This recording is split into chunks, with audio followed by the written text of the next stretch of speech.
Everybody asking how we doing, say we good. Don't need no one to tell me how to live just like they would. It ain't their business, but they in it, I don't know why. Revolved around my life after I found another.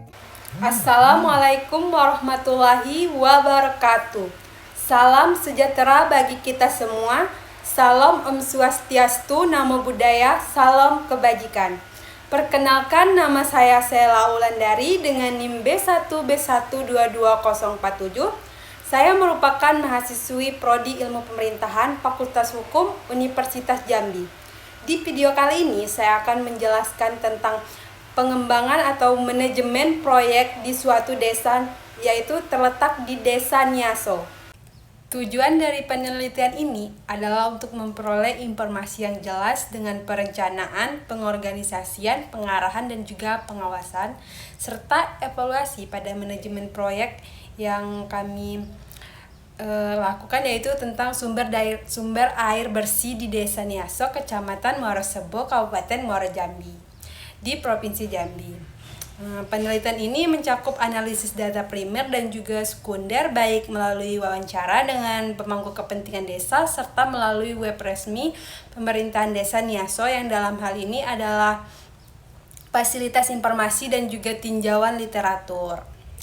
Hasilnya yaitu untuk menggambarkan situasi dan kondisi yang dialami di Desa Niaso dan bagaimana pihak desa melakukan sebuah inovasi untuk menyelesaikan masalah-masalah yang ada di Desa Niaso terkait dengan kebutuhan atau penyediaan sumber air bersih guna memenuhi kebutuhan di masyarakat. Desa Niaso merupakan sebuah desa yang terletak di Kecamatan Muaro Sebo, Kabupaten Muaro Jambi, Provinsi Jambi.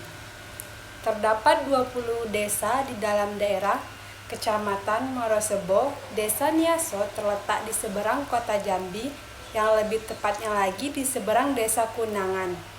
Di seberang Desa Niaso sekarang terdapat Sungai Niaso, yang dahulu sungai ini juga belum memiliki nama.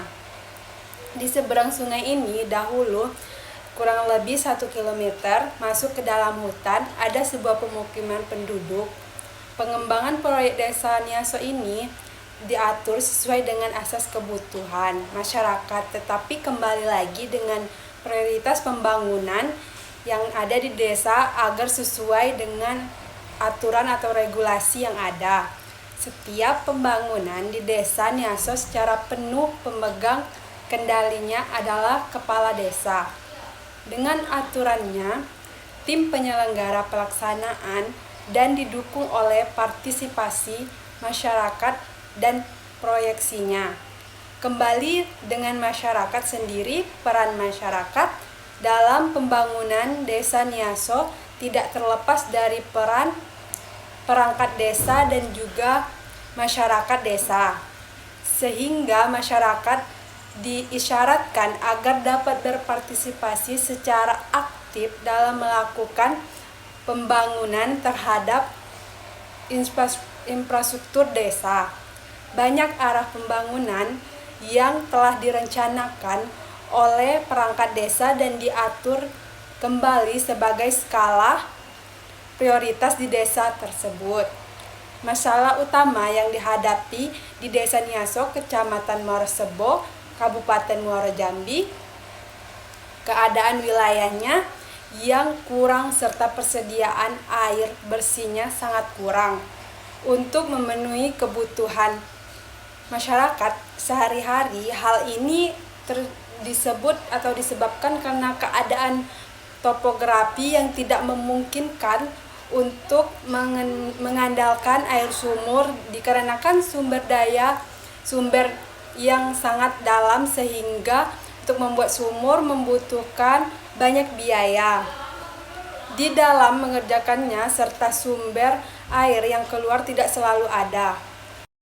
Selain itu, air dari PDAM atau Perusahaan Daerah Air Minum sebelum masuk pada desa tersebut, sehingga menyebabkan kekurangan air bersih. Dari hasil wawancara yang telah dilaksanakan, pembangunan yang telah dijalankan adalah penyediaan air bersih steril untuk masyarakat di sana. dan didukung dengan beberapa program SDGs yang sedang diterapkan di setiap desa. Program SDGs salah satu pembangunan yang sedang diterapkan oleh Desa Niaso, yaitu adanya desa sehat, kebutuhan air minum yang steril dan air bersih yang sesuai juga dengan asas kebutuhan masyarakat. Menurut Peraturan Pemerintah Republik Indonesia Nomor 12 Tahun 2015 tentang Sistem Penyediaan Air Minum atau SPAM Pasal 2 Ayat 1, SPAM diselenggarakan untuk memberikan pelayanan air minum kepada masyarakat untuk memenuhi rakyat atas air minum. Pembahasan hierarki manajemen merujuk pada tingkat otoritas dan tanggung jawab dalam sebuah organisasi. Dari hal tersebut, inilah cara untuk menyusun struktur organisasi dan untuk memastikan bahwa kewajiban-kewajiban yang diberikan kepada orang yang tepat dengan keterampilan dan pengalaman yang tepat. Dengan ini, tujuan dari manajemen suatu proyek atau pembangunan di sebuah desa terlaksana dengan baik. Dikarenakan tujuan ini mempengaruhi banyak orang. Salah satu tujuan dari manajemen proyek ini adalah untuk melaksanakan dan mengevaluasi strategi yang kita pilih efektif dan efisien. Dalam memilih strategi, kita harus mempertimbangkan berbagai faktor seperti tujuan organisasi, sumber daya yang tersedia, serta dukungan dari masyarakat atau kondisi lingkungan. Dalam pelaksanaan, suatu proyek akan menghadapi banyak kegiatan. Hal tersebut perlu atau memerlukan suatu sistem manajemen yang dapat membuat proyek tetap terlaksana sesuai dengan yang direncanakan di awal. Perspektif keterlibatan masyarakat, manajemen juga dapat melibatkan koordinasi dan pengawasan pekerjaan orang lain untuk memantau dari pekerjaan tersebut bisa dilakukan secara efektif dan efisien. Pemerintahan Desa Niaso membuat kebijakan. Setiap adanya pembangunan dilakukannya musyawarah terlebih dahulu. Yang pertama dari Musdus atau aspirasi masyarakat, yang kedua ada Musdes, yang terakhir ada Musrembang, dan dibagikan ke RPJMdes untuk menentukan pembangunan apa yang terlebih dahulu untuk dilakukan dan bisa saling menguntungkan antara hubungan desa dan masyarakatnya. Terkait dengan masalah manajemen proyek itu dikatakan sebagai pembangunan di Desa Niaso ini karena desa adalah unit terkecil yang sedemikian dikatakan oleh Sekretaris Desa Niaso. Dalam melakukan manajemen pembangunan ini, Desa Niaso melaksanakan perencanaan pembangunan adalah sebagai berikut. Yang pertama ada perencanaan. Dalam penyusunan ini, pemerintah Desa Niaso dalam melaksanakan rencana pembangunan jangka menengah desa atau RPJMdes selalu terpaku dengan dokumen-dokumen atau RPJM desa yang sesuai secara musyawarah dengan masyarakat dan Badan Permusyawarah Daerah atau BPD Niaso, dan hal tersebut adalah sebagai acuan dalam pelaksanaan rencana pembangunan desa. Yang kedua ada pengorganisasian.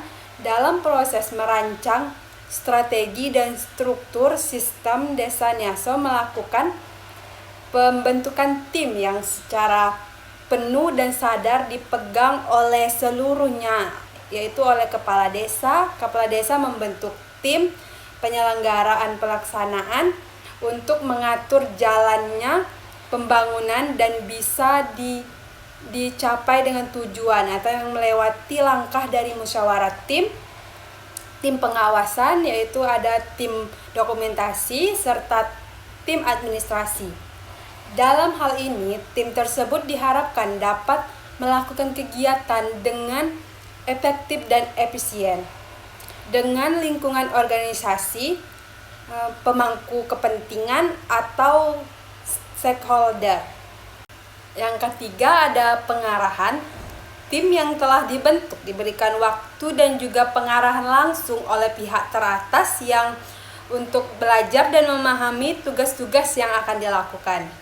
Desa Niaso melakukan hal ini agar tim tersebut bisa meningkatkan produktivitas, kualitas pekerjaan, dan kepuasan masyarakat. Oleh karena itu, tim pemegang kendali harus bisa memastikan bahwa tim pelaksana diberikan waktu dan dukungan yang cukup dan diharapkan untuk mencapai hasil yang maksimal. Yang keempat ada pengawasan. Desa Niaso melakukan pengawasan terhadap tim pelaksana untuk memastikan bahwa tujuan dan sasaran organisasi tercapai dengan memastikan hasil kerja terhadap standar dan juga kesepakatan yang telah ditetapkan. Dengan hal ini dapat meminimalkan resiko, memastikan kepatuhan, dan juga meningkatkan kinerja. Selain dari pengawasan, Desa Niaso juga melakukan evaluasi agar dapat mengetahui kesalahan apa saja yang telah dilakukan selama pembangunan berlangsung atau terlaksana, dan meminimalisir hal tersebut terjadi lagi. Dan evaluasi tersebut diberikan atau balik lagi ke kecamatan agar melakukan evaluasi tersebut.